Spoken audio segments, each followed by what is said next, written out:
నమస్తే, welcome to our channel. నేను మీ ప్రియాంకరం. విజయసాయి రెడ్డి గారు తన ఎక్స్ వేదికగా ఒక పోస్ట్ చేశారు హిందువులకు సంబంధించి. మతం అంటే డబ్బులు తీసుకొని మతం మారడాన్ని మనం వ్యతిరేకించాలి. హిందూ మతంలో ఉన్న అన్ని కులాలు ఏకతాటిపైకి వచ్చి హిందుత్వం కోసం, దీన్ని నిలబెట్టడం కోసం ఫైట్ చేయాలి అని చెప్పేసి ఆయన చెప్పుకొస్తున్న సారాంశం. ఇంత సడన్ గా విజయసాయి రెడ్డి గారు ఎందుకు హిందుత్వం గురించి ఆలోచిస్తున్నారు? ఇప్పుడు ఇది పెద్ద క్వశ్చన్ మార్క్. ఇంకా చాలా మంది అంటున్న దాని ప్రకారం చూస్తే ఆయన బీజేపీలో చేరాలనుకుంటున్నారు కాబట్టి చేరికకు ముందే కుల మతాల మధ్య చిచ్చు పట్టే ప్రయత్నం చేస్తూ బీజేపీకి సపోర్ట్గా ఉంటున్నట్టు ఆయన నటిస్తున్నారని ఇంకొంతమంది అంటున్నారు. అసలు విజయసాయి రెడ్డి కామెంట్స్ని మనం ఎలా చూడాలి, ఆయన చేసిన కామెంట్స్ వెనుకున్న ఆంతర్యం ఏంటి అనేది డిస్కస్ చేద్దాం. మనతో మాట్లాడడానికి సీనియర్ జర్నలిస్ట్ సిఎస్ రావు గారు ఉన్నారు, ఆయనతో మాట్లాడదాం. నమస్కారం సార్. నమస్తే. సరే, విజయసాయి రెడ్డి గారు చేసిన కామెంట్స్ ఏవైతే ఉన్నాయో హిందుత్వం గురించి, మత మార్పిడి గురించి ఎలా చూడాలి? ఆయన మరొక పిలుపిచ్చారు.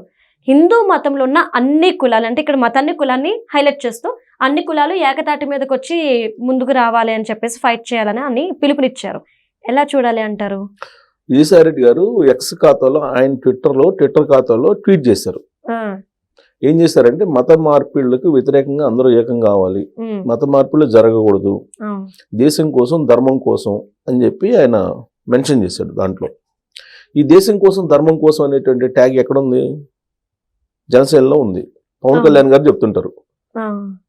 సో ఇప్పుడు ఆల్ ఆఫ్ సడన్ గా గతంలో ఎప్పుడు లేని విధంగా విజయసాయి రెడ్డి గారు మరి ఈ ట్వీట్ చేశారని అంటే మనం ఏదో క్యాజువల్ గా ఆయన చేశాడు ఆ ట్వీట్ అని చెప్పి అనుకోవడానికి లేదు. ఎందుకంటే బేసిక్గా అతను పొలిటీషియన్, ఆడిటర్ అయినప్పటికీ కూడా పొలిటికల్లో బాగా ఆయన ఆరితేరిపోయారు.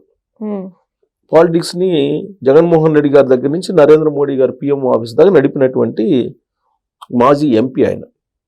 ప్రస్తుతం వ్యవసాయం చేసుకుంటున్నాను, నాకు రాజకీయాలతో సంబంధం లేదు అని చెప్పేసి చెప్తున్నారు. అయినప్పటికీ కూడా ఆయన రాజకీయ నాయకులు ఎవరన్నా వచ్చిన ఢిల్లీ నుంచి ఏదో ఒక రకంగా రాజకీయాలతోటి ఆయన సంబంధాన్ని నేర్పుతూనే ఉన్నారు. అసలు కంప్లీట్గా రాజకీయాలు వదిలిపెట్టేస్తున్నాను, నేను నా వల్ల కాదు జగన్మోహన్ రెడ్డి గారి దగ్గర పనిచేయటం అని చెప్పి నేను వ్యవసాయం చేసుకుంటున్నాను అని చెప్పి చెప్పినటువంటి ఆయన ఈ మధ్యకాలంలో 2-3 సార్లు పాలిటిక్స్ని అలా టచ్ చేశారు. అంటే అర్థమైంది, ఆయన మళ్ళీ ఏదో ఒక పార్టీలోకి ఎంటర్ కావాలనేటువంటి ఆలోచన ఆయన చేస్తున్నట్టు బయట వినిపిస్తుంది. ఈ ట్వీట్ని మనం బేస్ చేసుకొని కనుక ఆలోచిస్తే ఆయన ఏ పార్టీలోకి వెళ్ళాలనుకుంటున్నాడు అనేది స్పష్టత వస్తుంది.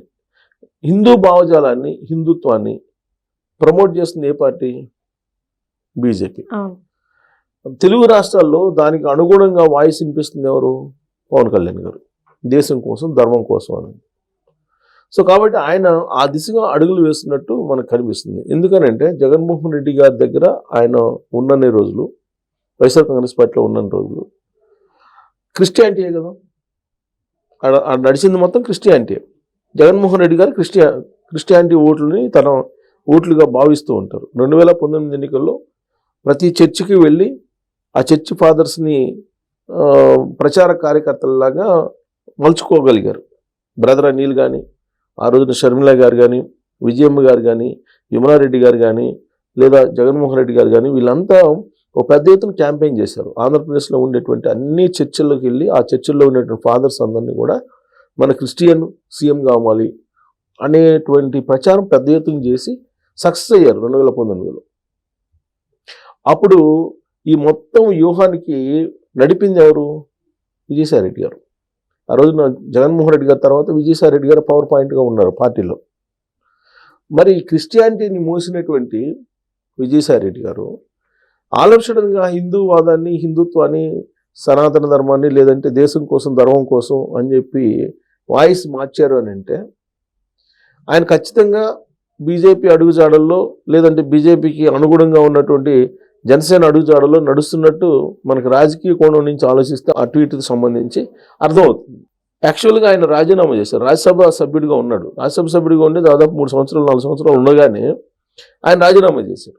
వైఎస్ఆర్ కాంగ్రెస్ పార్టీ రాజీనామా చేసి నేను ఇమ్మలేకపోతున్నాను, అక్కడ ఉన్నటువంటి వాతావరణంలో జగన్మోహన్ రెడ్డి గారి దగ్గర నేను రాజకీయాల్లో చేయలేను, నా వల్ల కాదు, ఆ చుట్టూరు ఉండేటువంటి కోటరీ అంతా అసలు జగన్మోహన్ రెడ్డి గారిని ముంచేసింది, ఆ పార్టీ ఉంటుందో పోతుందో అని చెప్పి ఆయన రాజకీయాల నుంచి విరమించుకున్నాడు, రాజీనామా చేశారు. రాజ్యసభకు రాజీనామా చేశారు, పార్టీకి కూడా రాజీనామా చేశారు. ఆయన రాజీనామా చేసిన తొలి రోజుల్లో ఏమి వినిపించింది, బీజేపీలో చేరబోతున్నారు, బీజేపీలో చేరి మళ్ళీ ఆయన రాజ్యసభకి వచ్చే అవకాశం ఉంది, ఎంపీ అయ్యే అవకాశం ఉందని చెప్పి ఒక ప్రచారం నడిచింది. అట్ ద సేమ్ టైం దానికి సమాంతరంగా ఇంకో ప్రచారం ఏం నడిచిందంటే బీజేపీలోకి చేరాలన్నా కానీ చంద్రబాబు నాయుడు గారు ఎన్ఓసి ఇవ్వాలి, అప్పుడే ఈయనకి బీజేపీలో స్థానం ఉంటుంది లేదా జనసేనలో స్థానం ఉంటుంది, ఎందుకంటే కూటమిలో ఉన్నారు కాబట్టి ఈ పార్టీలన్నీ.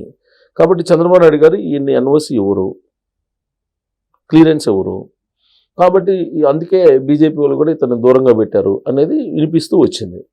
అయితే ఈ మధ్యకాలంలో చంద్రబాబు నాయుడు గారిని ప్రశంసిస్తూ ఉన్నారు, పవన్ కళ్యాణ్ గారిని ప్రశంసిస్తున్నారు, కొన్ని ఫంక్షన్లకి కలుస్తూ ఉన్నారు, చంద్రబాబు నాయుడు గారిని కూడా కలుస్తూ ఉన్నారు విజయసాయిరెడ్డి గారు. అయినప్పటికీ చంద్రబాబు నాయుడు గారు తన స్టాండ్ ఏం మార్చుకోవాలి విజయసాయిరెడ్డి గారి విషయంలో.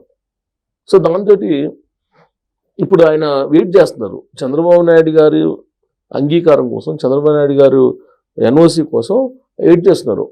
అక్కడి నుంచి ఆయన క్లియరెన్స్ వస్తే బీజేపీలోనే జనసేనలోనే చేరతారు, ఈజీగా చేరిపోయే అవకాశం ఉంది. ఆ దిశగా ఇంకా క్లియరెన్స్ రాలేదు కాబట్టి క్లియరెన్స్ కోసం ఇలాంటివి ఏమైనా చేస్తున్నారా? ఇప్పుడు ఈ ట్వీట్ చేయాల్సిన అవసరం ఏమొచ్చింది? మామూలుగా అయితే ఆయనకి ఎవరో ట్యాగ్ చేశారంట ఒక వీడియో, ఆ ట్యాగ్ చేసినటువంటి వీడియోకి సంబంధించి అది చూసిన తర్వాత ఆయన అది చేశానని చెప్తున్నారు. ఎంతోమంది ఎన్నో వీడియోలు ట్యాగ్ చేస్తూ ఉంటారు, అన్నిటికీ ఎక్స్ ఖాతాలో అయితే ఆయన ట్వీట్ చేయరుగా. పైగా క్రిస్టియన్ లాబింగ్లో ఉన్నటువంటి పార్టీలో పనిచేసిన ఆయన ఇప్పుడు ఒక్కసారిగా ఆయనకి హిందూ మతం మీద ఎందుకు ప్రేమ వచ్చింది అంటే జగన్మోహన్ రెడ్డి గారిని నేను ఢీకొట్టగలను, ఆయన క్రిస్టియన్ అయితే నేను హిందువుని, నాకు ఆ సత్తా ఉందని చెప్పి బీజేపీకి తెలియజేసేటువంటి ప్రయత్నమా? లేదు జనసేనకి నేను పవన్ కళ్యాణ్ గారు మీరు ఏదైతే పందాలో వెళ్తున్నారో అదే పందాలో నేను కూడా వెళ్ళటానికి నేను సిద్ధపడ్డానని చెప్పి చెప్పేటువంటి సిగ్నల్ ఇచ్చారా? ఏ సిగ్నల్ ఇచ్చారు రాజకీయ కోణం నుంచి? ఎందుకంటే ఆయన ట్వీట్ చేశారంటే అది రాజకీయ కోణం నుంచి ఆలోచించాలి. ఆయన ఏదో నిజంగానే హిందూ ధర్మం లేకపోతే సనాతన ధర్మం ఇవేం ఆలోచించరు.